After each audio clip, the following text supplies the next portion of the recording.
reincarnation is something that has been debated for hundreds of years. Do you believe in it? At one time, I'd have definitely said I do, as I had very clear memories as a young child of the ship Titanic. I didn't remember who I was or anything like that, but I knew the story before seeing the movie, A Night to Remember. I have always hated the sensation of water on my face, and still do. Hence, I have never learned to swim.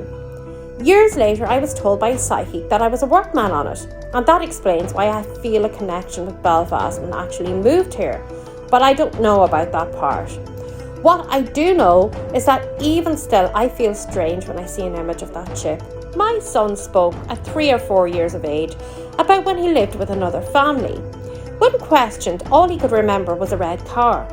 I had a red Mercedes when I was pregnant with him, but he was adamant it was a different family.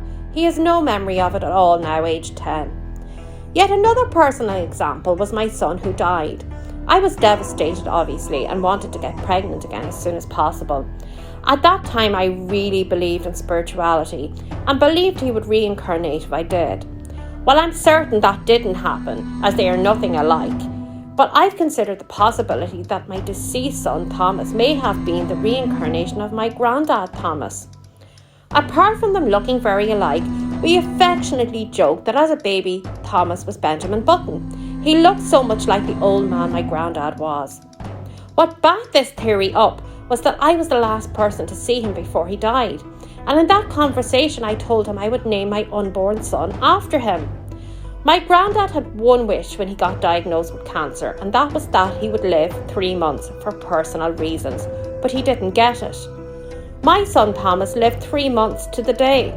That pregnancy went wrong at a certain point, and I believed that it was then that the growing fetus was never going to be able to be a physical body that could sustain a long or healthy life. Perhaps if it were not for my granddad, he would have been stillborn. During the pregnancy and right until my next son was born, which was almost 2 years, there were several incidents where a man dressed in an army uniform was seen in my garden. 2 Jack Russell dogs, which were identical to those my granddad once had, were seen in my house, and we often felt like there was a spirit in the house due to cold spots, noises and electrical disturbances. When Phoenix was born, all of this ended, and it never happened again since. Did the soul of the baby I was meant to have leave the unhealthy fetus, my granddad enter it, live his 3 months, then pass away again, allowing me to get pregnant with a healthy baby to house the child I was always meant to have? I know people say this loosely, but I definitely would not have had another child if Thomas had lived. I wondered why my granddad would have put me through this pain just to get his wish of 3 months, but when I pondered it further, if the fetus was stillborn, I would have still suffered a loss anyway, and to be honest, Thomas changed my life for the better, and although hard, I learned some valuable lessons from the experience. As time went by, I thought it was a bit too freaky and bizarre, and that my thinking may have been fueled by grief. But I stumbled across another story where a son claims to be the reincarnation of his grandfather, so not as unique as I thought. In fact, there are several compelling stories to strengthen the case for reincarnation. A girl of kindergarten age who knew the Russian alphabet, and another who knew her husband from a past life, picked him out from several men and knew how to make incense, a skill she had never been shown. One child began speaking Italian in her sleep, despite having limited skills in her own native language, which was English. There is a very famous case of a child who was talented beyond his years at golf, and who spoke of his life as a world champion golfer. Very interesting story. Look it up if you want to read it in full. There are a couple about children who knew the layout and how to operate fighter jets. One gave a name that he believed was his, and some years later a body was discovered from World War II near where he lived, and eventually identified by the name the child claimed was his. Very, very eerie indeed. 2 stories from Scotland got my attention. A boy who was visiting Scotland with his family by chance stopped at a small pub. The boy declared that this was his favourite place, even though he had never been there. He spoke of sitting by the fireplace, which was long gone, but had been there, and that the owner was his friend. The owner he spoke of was deceased. The other one kind of disputed the case in my opinion, as it was a boy from Glasgow who went on and on about a little island called Barra. Described his house and everything about the island in great detail.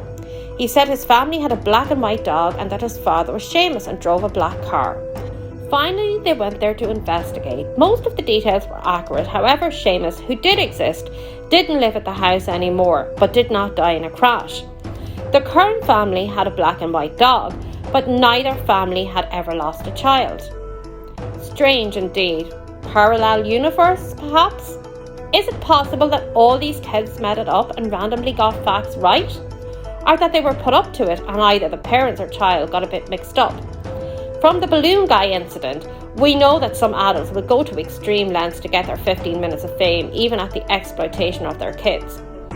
Another case that intrigued me was the Christian brothers. The older died from cancer, and the child born after his passing had memories of surgeries he never had, and even shared birthmarks with the child who had passed. Could the birthmarks be genetic? What couldn't be genetic is the twin sisters who were born after the couple's other two daughters died in a hit and run. They had birthmarks where the injuries that the other two had sustained. Then, the most fascinating of all, there was a boy who solved his own murder. He claimed to have died by being struck with an axe in the head, showed exactly where the body was buried, and described the killer.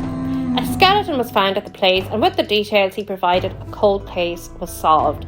Amazing. A Filipino teacher who was shot on his way to work was later said to have reincarnated, and the boy had birthmarks in exactly the same place as the bullet wounds, along with being able to recount in great detail personal information on this man's life. Is it possible our soul or spirit recycles itself over and over? And do you think you ever had a past life experience?